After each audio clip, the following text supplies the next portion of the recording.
ದೇವಸ್ಥಾನಗಳ ಮೇಲೆ ಆಕ್ರಮಣ ಮಾಡಿದ್ರು. ಆದರೆ ನೋವಿನ ಸಂಗತಿ ಏನು ಗೊತ್ತಾ, ಇವರು ಆಕ್ರಮಣ ಮಾಡಬೇಕಾದ್ರೆ ಬೇರೆ ಯಾರನ್ನೂ ಬಳಸ್ಕೊಳ್ಳಿಲ್ಲ. ನಮ್ಮ ಹಿಂದೂಗಳ ಹೆಗಲ ಮೇಲೆ ಬಂದೂಕಿಟ್ಟು ಅದೇ ದೇವಸ್ಥಾನಗಳನ್ನು ನಾಶ ಮಾಡಿದ್ರು. ಇವತ್ತಿಗೂ ನಾವೇ ಹೆಗಲು ಕೊಟ್ಟು ಧರ್ಮಸ್ಥಳ ಹೊಡಿರಿ ಅಂತ ನಿಂತ್ಕೊಂಡಿದ್ವಿ. ಪುಣ್ಯ ಅಣ್ಣಪ್ಪ ನೋಡಿ ನೋಡಿ ಬೇಸತ್ತು, ನಿಮ್ಮಿಂದೇನಾಗಲ್ಲ ಅಂತ ಅವನೇ ಕೈ ತೆಗೆದುಕೊಂಡಿದ್ರಿಂದ ಇವೆಲ್ಲ ಪ್ರಕರಣಗಳು ನಡೀತು. ಬಿಟ್ಟರೆ ನಮಗೆ ಬಿಟ್ಟಿದ್ದರೆ ಧರ್ಮಸ್ಥಳ ಇಷ್ಟೊತ್ತಿಗೆ ಸಿದ್ದರಾಮಯ್ಯನವ್ರ ಕೈಯಲ್ಲಿರ್ತಿತ್ತು. ಸಿದ್ದರಾಮಯ್ಯವ್ರ ಕೈಲಿದ್ರೆ ಸರ್ಕಾರದ ಹತ್ರ ಇರ್ತಿತ್ತು ಅಂತ. ಆಮೇಲೆ ನಿಮ್ಗೆ ಗೊತ್ತಿದ್ದೆ ಧರ್ಮಸ್ಥಳದ ಉತ್ಸವಗಳು ಏನಾಗ್ತಿದ್ವು, ಧರ್ಮಸ್ಥಳದಿಂದ ನಡೀತಾ ಇರುವ ಸೇವಾ ಕಾರ್ಯಗಳು ಏನಾಗ್ತಿದ್ವು, ಇವೆಲ್ಲವೂ ಗೊತ್ತು. ನಾನಿವಾಗ ಧರ್ಮಸ್ಥಳಕ್ಕೆ ಬರೋಕ್ಕಿಂತ ಮುಂಚೆ ಒಂದು 3-4 ಸಂಗತಿನ ನೆನಪಲ್ಲಿ ಇಟ್ಕೊಳ್ಳಿ. ಎಲ್ಲೇ ಈ ಥರದ ಘಟನೆಗಳು ನಡೆದಾಗೂ ಸ್ವಲ್ಪ ಹತ್ತಿರದಿಂದ ಗಮನಿಸಿ ಅಂತ ನಿಮ್ಗೆ ಹೇಳಲಿಕ್ಕೆ ಇಚ್ಛೆ ಪಡ್ತೀನಿ. ಹಿಂದೂ ದೇವಸ್ಥಾನಗಳ ಮೂಲ ಕಲ್ಪನೆ ಏನು ಗೊತ್ತೇ? ಹಿಂದೂ ದೇವಸ್ಥಾನ ವಿದ್ಯಾದಾನ ಮಾಡಬೇಕು. ನಮ್ಮಲ್ಲಿ ಶಾಲೆಗಳನ್ನು ನಡೆಸ್ತಾ ಇದ್ದಿದ್ದು ಗುರುಕುಲಗಳ ರೂಪದಲ್ಲಿ ದೇವಸ್ಥಾನಗಳು. ದೇವಸ್ಥಾನಗಳು ಗುರುಗಳಿಗೆ ಕೊಡಬೇಕಾಗಿರುವಂತಹ ಸಂಬಳವನ್ನು ಕೊಡ್ತಾ ಇದ್ವು. ಗುರುಗಳು ಶಿಷ್ಯರಿಂದ ಒಂದು ಪೈಸೆಯನ್ನು ತೆಗೆದುಕೊಳ್ಳದೆ ದೇವಸ್ಥಾನದ ಗುರುಕುಲದಲ್ಲಿ ಪಾಠ ಮಾಡ್ತಿದ್ರು. ಸಾವಿರಾರು ವಿದ್ಯಾರ್ಥಿಗಳು ಪಾಠವನ್ನು ಕಲಿತು ಹೋಗ್ತಿದ್ರು. ದೇವಸ್ಥಾನ ವಿದ್ಯಾದಾನದ ಕೇಂದ್ರವಾಗಿರ್ತಿತ್ತು. ದೇವಸ್ಥಾನ ಸೆಂಟರ್ ನಮ್ಮ ಲೈಫ್. ದೇವಸ್ಥಾನ ಔಷಧ ದಾನ ಮಾಡ್ತಾ ಇತ್ತು. ಯಾರಾದರೂ ಹುಷಾರಿಲ್ಲ ಅಂತ ಬಂದ್ರೆ ಔಷಧಿಯನ್ನು ಕೊಡ್ತಾ ಇತ್ತು. ದೇವಸ್ಥಾನ ಈ ದೇಶದಲ್ಲಿ ಅನ್ನದಾನ ಮಾಡ್ತಾ ಇತ್ತು. ಹಸಿವಿನಿಂದ ಬಂದವರಿಗೆ ಊಟ ಕೊಡ್ತಿತ್ತು. ಮಿತ್ರ, ಒಬ್ಬ ರಾಜಕಾರಣಿ ಅನ್ನದಾನ ಮಾಡೋದಕ್ಕೂ ಒಂದು ದೇವಸ್ಥಾನ ಅನ್ನದಾನ ಮಾಡೋದಕ್ಕೂ ಡಿಫರೆನ್ಸ್ ಇದೆ. ರಾಜಕಾರಣಿ ಅನ್ನದಾನ ಮಾಡಿದ್ರೆ ಏನಂತಾರೆ ಗೊತ್ತಾ ಜನ? ಅವ್ರ ಅಪ್ಪಂದು ಕೊಡ್ತಾರೆ, ಕೊಡ್ಲಿ ಬಿಡು, ಹೋಗಿ ಊಟ ಮಾಡೋಣ ಅಂತ. ಆದ್ರೆ ದೇವಸ್ಥಾನ ಕೊಟ್ರೆ ಏನ್ ಹೇಳ್ತಾರೆ ಗೊತ್ತಾ? ಪ್ರಸಾದ ಕೊಡೋ. ಬೇರೆ ಊರಿನಿಂದ ಹೋದವರು ಪ್ರಸಾದ ತಗೊಂಡ್ಮೇಲೆ ಹುಂಡಿಗೆ ಒಂದು ಸ್ವಲ್ಪ ದುಡ್ಡು ಹಾಕಿ ಇನ್ನೂ 4 ಜನರಿಗೆ ಅನುಕೂಲ ಆಗಲಿ ಅಂತ ಪ್ರಸಾದ ನಿತ್ಯ ನಡೆಯುವಂತೆ ನೋಡ್ಕೊಳ್ಳೋದಕ್ಕೆ ಭಕ್ತರೇ ವ್ಯವಸ್ಥೆ ಮಾಡ್ತಾರೆ. ಇನ್ನು ಮಜಾ ಹೇಳ್ತೀನಿ, ಊರಿನಲ್ಲಿರುವಂತ ಜನ ದೇವಸ್ಥಾನದಲ್ಲಿ ಅನ್ನದಾನ ಆಗುತ್ತೆ ಅಂದ್ರೂ ಪ್ರತಿದಿನ ಊಟಕ್ಕೆ ಹೋಗೋದಿಲ್ಲ. ಯಾರು ಊರಿನಲ್ಲಿ ನಿರ್ಗತಿಕರಿದ್ದಾರೋ ಅವರು ಮಾತ್ರ ಅನ್ನದಾನ ಸ್ವೀಕಾರ ಮಾಡ್ಲಿಕ್ಕೆ ಹೋಗ್ತಾರೆ. ದೇವಸ್ಥಾನ ನಮ್ಮ ಲೈಫಿನ ಸೆಂಟರ್ ಆಗಿದ್ದು ಹಿಂಗೆ. ದೇವಸ್ಥಾನ ನ್ಯಾಯದಾನ ಮಾಡ್ತಾ ಇತ್ತು.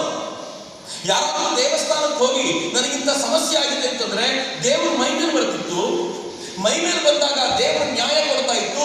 ದೇವರು ಕೊಟ್ಟ ನ್ಯಾಯವನ್ನ ಎರಡೂ ಪಂಗಡದವರು ಸೈಲೆಂಟ್ ಆಗಿ ಒಪ್ಪಿಕೊಂಡು ಹೋಗ್ತಾ ಇದ್ರು. ಅಥವಾ ದೇವಸ್ಥಾನದಲ್ಲಿ ಯಾರಾದ್ರೂ ಧರ್ಮದರ್ಶಿಗಳು ಕೂತಿದ್ರೆ ಧರ್ಮವನ್ನ ಕಂಡವರು ಅಂತ ಅರ್ಥ. ಆ ಧರ್ಮವನ್ನು ಕಂಡವರು ಏನ್ ಹೇಳ್ತಾರೋ ಅದನ್ನು ಕೇಳಿ ನಡೀತಿದ್ರು. ಮಿತ್ರ, ನನ್ನ ಕರಾವಳಿಯ ಭಾಗದಲ್ಲಿ ಧರ್ಮಸ್ಥಳದ ಹೆಸರೇನು ಗೊತ್ತೇನು? ಧರ್ಮಸ್ಥಳ ಅಂತ ಕರೆಯಲ್ಲ ರೀ, ಸ್ಥಳ ಅಂತ ಕರೀತಾರೆ, ಕ್ಷೇತ್ರ ಅಂತ ಕರೀತಾರೆ. ಬಾಯಲ್ಲಿ ಧರ್ಮಸ್ಥಳ ಅಂತ ಹೇಳಬಾರ್ದು, ಅಷ್ಟು ಉಚ್ಚರಿಸುವಷ್ಟು ದೊಡ್ಡವನು ನಾನಲ್ಲ ಅಂತ ಏನ್ ಸಿಗುತ್ತೆ. ನನಗೆ ಇತ್ತೀಚೆಗೆ ಹಾಸನದವರೊಬ್ಬರು ಸಿಕ್ಕಿದ್ರು. ಅವ್ರು ಸಿಕ್ಕು ನನಗೆ ಹೇಳ್ತಾ ಇದ್ರು, ಚಕ್ರವರ್ತಿ ನೀನು ಹೇಳಿದ ನಿಜ, ನಮ್ಮೂರಲ್ಲಿ ಹೆಂಗಿತ್ತು ಅಂತಂದ್ರೆ, ಅವ್ರು ಚಿಕ್ಕವರಿರುವಾಗ ಹೇಳ್ತಾರೆ, ನಮ್ಮೂರಲ್ಲಿ ಹೆಂಗಿತ್ತು ಅಂತಂದ್ರೆ, ಅವರು ಹಾಸನ ಸಿಟಿಯಲ್ಲಿ ಹೇಳ್ತಿರೋದವರು ಪಕ್ಕದ ಮನೆಯಲ್ಲಿ ಏನಾದ್ರು ಕಳ್ತನ ಆದ್ರೆ ಆ ಮನೆಯವರು ಒಂದು ತೆಂಗಿನಕಾಯಿ ಇಟ್ಕೊಂಡು ಅಣ್ಣಪ್ಪನಿಗೆ ಹರಿಸ್ಕೊಂಡಿದೀನಿ, ನೀವು ತಗೊಂಡಿಲ್ಲ ಅಂತ ಮುಟ್ಬಿಡಿ ಒಂದ್ಸಲ. ಯಾರಾದ್ರೂ ಆ ತರ ಬಂದ್ರೆ ಅಕಸ್ಮಾತ್ ನಿಜವಾಗ್ಲೂ ತಗೊಂಡಿದ್ರೆ ಅವ್ರು ಹೇಳೋರಂತ, ಅಯ್ಯೋ ಇಷ್ಟು ದೊಡ್ಡದೆಲ್ಲ ಯಾಕೆ, ಅದು ನಿಂದ, ನನಗೆ ಗೊತ್ತೇ ಆಗಲಿಲ್ಲ, ನೆನ್ನೆ ಗೊತ್ತಿಲ್ಲದೆ ತಗೊಂಡ್ಬಂದ್ಬಿಟ್ಟಿದ್ದೆ, ತಗೊಂಡೋಗಿ ವಾಪಸ್ ಕೊಡ್ತಿದ್ರಂತ. ನ್ಯಾಯದಾನ ಮಾಡ್ತಿದ್ದ ರೀತಿ ಹೊಂದಿತ್ತು ಒಂದು ಕ್ಷೇತ್ರ. ಧರ್ಮಸ್ಥಳಕ್ಕೆ ಆವರಿಯ ಹೆಸರು. ಎಲ್ಲಕ್ಕಿಂತ ಹೆಚ್ಚು ಧರ್ಮದಾನ ಮಾಡ್ತಿತ್ತು. ಒಂದು ಉತ್ಸವ ಹೇಗೆ ನಡಿಬೇಕು, ಒಂದು ಜಾತ್ರೆ ಹೇಗೆ ನಡಿಬೇಕು, ದೇವರ ಪೂಜೆ ಹೇಗೆ ನಡಿಬೇಕು ಅನ್ನೋದಕ್ಕೆ ಒಂದು ವ್ಯವಸ್ಥಿತವಾಗಿರುವಂಥ ಪರಂಪರೆಯನ್ನು ಮೇಂಟೈನ್ ಮಾಡ್ಕೊಂಡು ಬಂದು ನಾವು ಚಾಚು ತಪ್ಪದೆ ವ್ಯವಸ್ಥೆಯನ್ನು ಮೀರದೆ ಹೋಗುವಂತೆ ಕಾಪಾಡಬೇಕು. ಹೀಗಾಗಿ ಮುಸಲ್ಮಾನರ ಆಕ್ರಮಣ ಆದಾಗ ಮುಸಲ್ಮಾನರು ಈಜಿಪ್ಟಿಗೆ ಹೋದ್ರು, ಈಜಿಪ್ಟನ್ನು ಕನ್ವರ್ಟ್ ಮಾಡಿದ್ರು. ಮುಸಲ್ಮಾನರು ಪರ್ಷಿಯಾಕ್ಕೆ ಬಂದ್ರು, ಪರ್ಷಿಯಾನ ಕನ್ವರ್ಟ್ ಮಾಡಿದ್ರು. ಮುಸಲ್ಮಾನರು ಸಿರಿಯಾಕ್ಕೆ ಹೋದ್ರು, ಸಿರಿಯಾನ ಕನ್ವರ್ಟ್ ಮಾಡಿದ್ರು. ಮುಸಲ್ಮಾನರು ಭಾರತಕ್ಕೆ ಬಂದರು. 1000 ವರ್ಷ ಆದರೂ ಇವತ್ತಿಗೂ ಹಿಂದೂ ರಾಷ್ಟ್ರವಾಗಿ ಉಳಿದಿಲ್ಲ. ಯಾಕೆ ಗೊತ್ತೇನು? ಯೋಚನೆ ಮಾಡಿದ್ದೀವಿ ಯಾವಾಗಲಾದ್ರು? ಯಾಕೆಂದ್ರೆ ಈ ನಾಡಿನ ಜನರ ಜೀವನದ ಕೇಂದ್ರಬಿಂದು ಮಂದಿರಗಳು ಅಂತ. ಈ ನಾಡಿನ ಜನರು ಒಪ್ಪಿಕೊಂಡು ನಡೆಕೊಳ್ಳೋದು ಯಾರಿಗೆ ಅಂತಂದ್ರೆ ಈ ನಾಡಿನ ಸಂತರಿಗೆ ಅಂತ. ಎಲ್ಲಿಯವರೆಗೂ ಇವರುಗಳನ್ನ ನಾಶ ಮಾಡೋದಿಲ್ವೋ, ಎಲ್ಲಿವರೆಗೂ ಇವರುಗಳನ್ನ ಹಾಳು ಮಾಡೋದಿಲ್ವೋ, ಇವರ ಹೆಸರು ಕೆಡಿಸೋದಿಲ್ವೋ, ಅಲ್ಲಿವರೆಗೂ ನಮ್ಮ ಆಟ ನಡೆಯೋದಿಲ್ಲ ಅಂತ ಗೊತ್ತಿದ್ದವರೆಲ್ಲ ಮಾಡಿದ್ರಿ. ನಾನು ಎಷ್ಟು ಅಂತ ಹೇಳಿ ನಿಮಗೆ, ಶಬರಿಮಲೆ ಅಯ್ಯಪ್ಪನಿಗೆ ಹೆಣ್ಮಕ್ಳು ಹೋಗ್ಬೇಕು ಅನ್ನೋ ನಿಯಮ ಇದೆ. ಈ ವಯಸ್ಸಿನ ಹೆಣ್ಮಕ್ಳು ಹೋಗಬಾರ್ದು. ಅಯ್ಯಪ್ಪ ಬ್ರಹ್ಮಚಾರಿ ಈಗ ಹೋಗಬಾರದು ಅಂತ ಹಿಂದಿನಿಂದ ಪಾಲಿಸ್ಕೊಂಡು ಬಂದಿರುವಂತ ನಿಯಮ. ಈ ದೇಶದ ಅನೇಕ ಜಾಗಗಳಿವೆ. ಕೆಲವು ಜಾಗಗಳಿವೆ ಹೆಣ್ಮಕ್ಳು ಮಾತ್ರ ಹೋಗ್ಬೇಕು, ಗಂಡು ಮಕ್ಕಳು ಹೋಗುವಂತಿಲ್ಲ.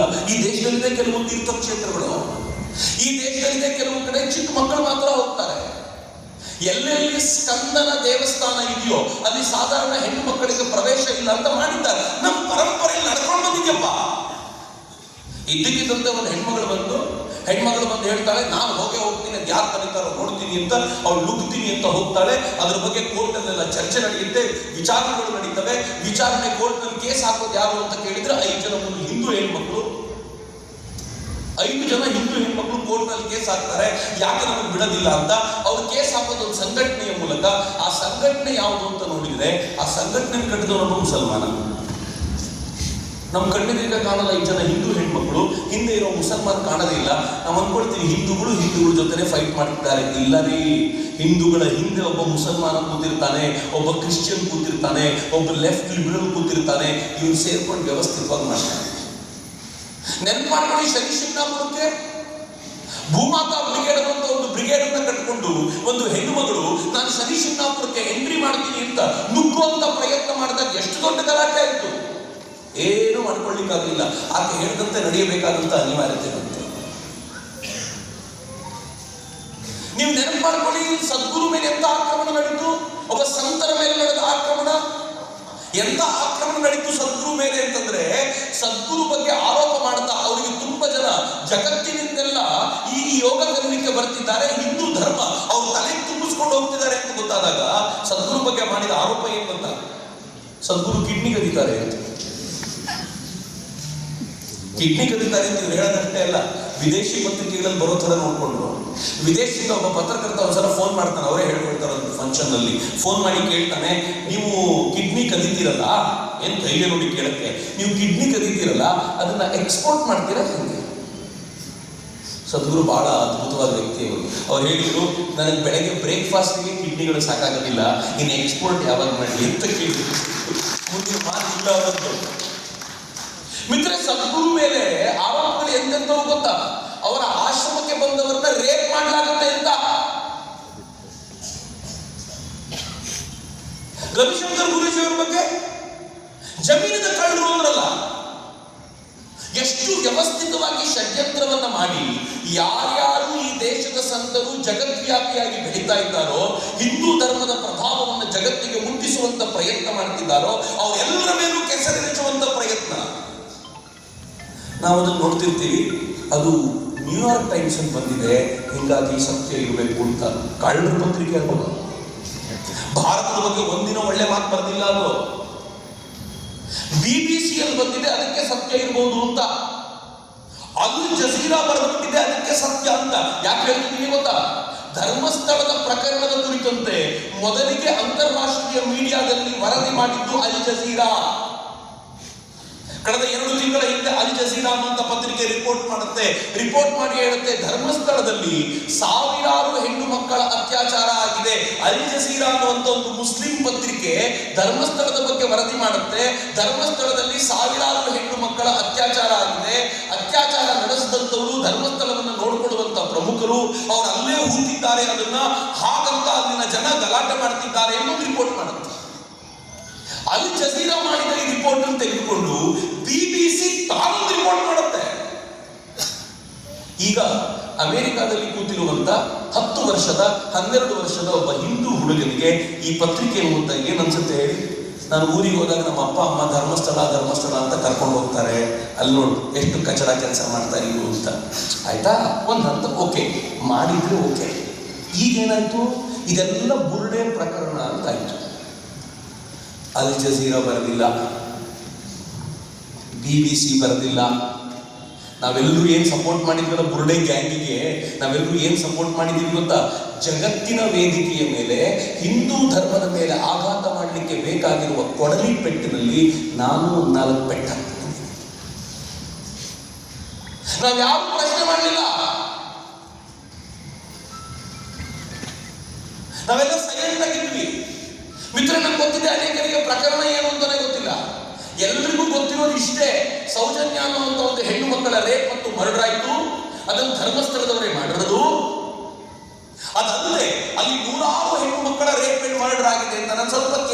ಎಕ್ಸ್ಪ್ಲೇನ್ ಮಾಡ್ತೀನಿ. 2012ರಲ್ಲಿ ಸೌಜನ್ಯ ಹತ್ಯೆ ಆಯ್ತು. ಸೌಜನ್ಯ ನಾಪತ್ತೆ ಆಗಿದೆ. ಫಸ್ಟ್ ನಾಪತ್ತೆ ಆದ ತಕ್ಷಣ ಏನಾಗುತ್ತೆ ಗೊತ್ತಾ? ಹುಡುಕಾಡ್ತಾರೆ, ಹೆಣ್ಮಗು ಸಿಗೋದಿಲ್ಲ. ಏನ್ರಿ 16-17 ವರ್ಷದ ಹುಡುಗಿ ಸಿಗ್ಲಿಲ್ಲ ಅಂತಂದ್ರೆ ಏನ್ ತಿಳ್ಕೋಬೇಕು?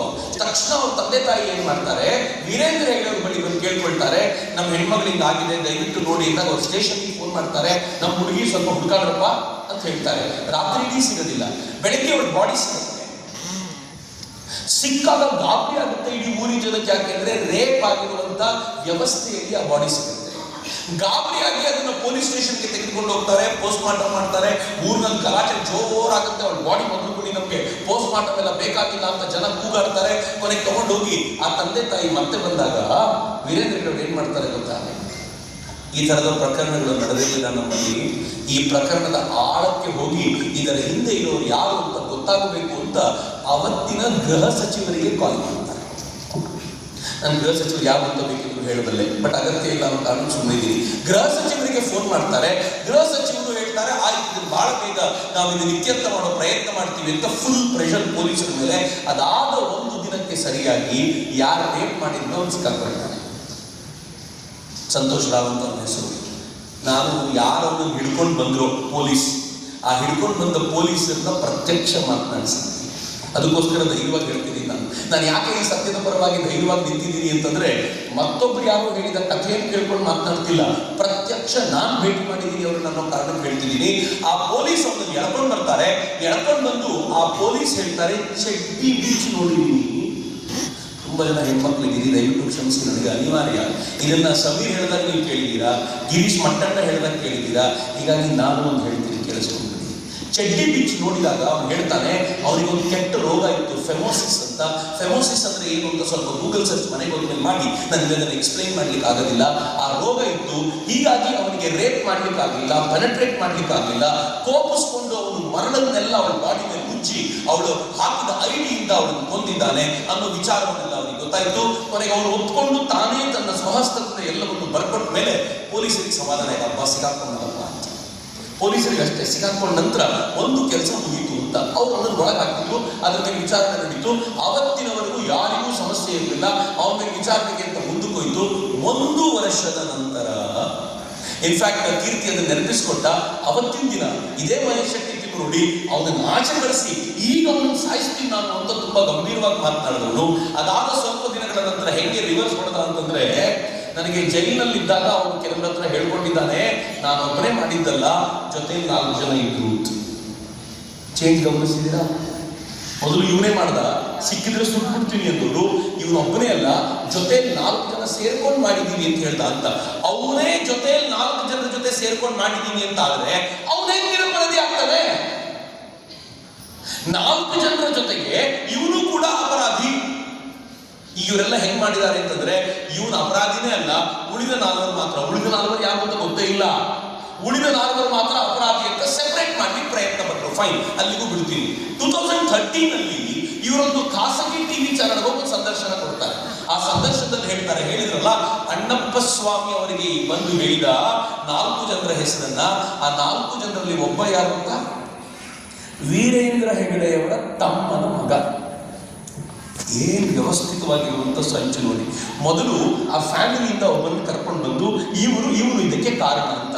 ನಾನು ಇವಾಗಲೂ ದೇವರನ್ನ ಅವ್ರ ಜೊತೆ ಇದ್ದಾನ, ದೇವರು ಧರ್ಮದ ಜೊತೆ ನಿಂತಿದ್ದ ಅಂತ ಕೇಳಿದ್ರೆ, ಅವತ್ತೇನಾದ್ರೂ ವೀರೇಂದ್ರ ಹೆಗಡೆಯವರ ತಮ್ಮನ ಮಗ ನಿಶ್ಚಲ್ ಜೈನ್ ಅಮೆರಿಕಾದಲ್ಲಿ ಇಲ್ಲದೆ ಭಾರತದ ಯಾವ ಮೂಲೆಯಲ್ಲಿ ಇದ್ದಿದ್ರು ಇವತ್ತು ರೇಪಿಸ್ಟ್ ಆಗಿ ಜೈಲಲ್ಲಿ ಇರ್ತಿದ್ರು. ಯಾಕೆ ಗೊತ್ತಾ? ಅಮೆರಿಕಾದ ವೀಸಾ ಯಾರು ಡುಪ್ಲಿಕೇಟ್ ಮಾಡ್ಲಿಕ್ಕೆ ಆಗೋದಿಲ್ಲ, ಅಮೆರಿಕನ್ ಪ್ರಭಾವ ಬಳಸಿ ತರಲಿಕ್ಕೆ ಆಗೋದಿಲ್ಲ. ಆದರೆ ನೀವು ಪಾಟ್ನಾದಲ್ಲಿದ್ದೆ ಅಂತ ಫೇಕ್ ಟಿಕೆಟ್ ಮಾಡಬಹುದಲ್ಲ, ನೀವು ಡೆಲ್ಲಿ ಇದ್ದೆ ಅಂತ ಫೇಕ್ ಟಿಕೆಟ್ ಅಂತ ಇವ್ರು ಹೇಳಬಹುದಲ್ಲ. ಫೇಕ್ ಟಿಕೆಟ್ ಮಾಡಿದ್ದವನು ಅವನು ಇಲ್ಲೇ ಇದ್ದ, ಮನೆಯೊಳಗೆ ಕೂತಿದ್ದ, ಅವನ ಹೆಸರಲ್ಲಿ ಫೇಕ್ ಟಿಕೆಟ್ ಮಾಡಿದ್ದಾರೆ ಅಂತ ನಂಬಿಸಿ ಬಿಟ್ಟಿರ್ತಿದ್ರು. ದೇವರು ಕಾಪಾಡ್ಬಿಟ್ಟ ಅವರನ್ನ. ನಿಶ್ಚಲ್ ಜೈನ್ ಅವತ್ತು ಊರಲ್ಲೇ ಇರಲಿಲ್ಲ. ಅದರ ಪರಿಣಾಮ ಏನಾಯ್ತು, ನಿಶ್ಚಲ್ ಜೈನ್ ಊರಲ್ಲಿ ಇರಲಿಲ್ಲಪ್ಪ, ಅಮೆರಿಕಾದಲ್ಲಿದ್ದ ಅಂತಂದ್ರೆ ಇವರಂದ್ರು ಏನಂದ್ರು ಗೊತ್ತಾ?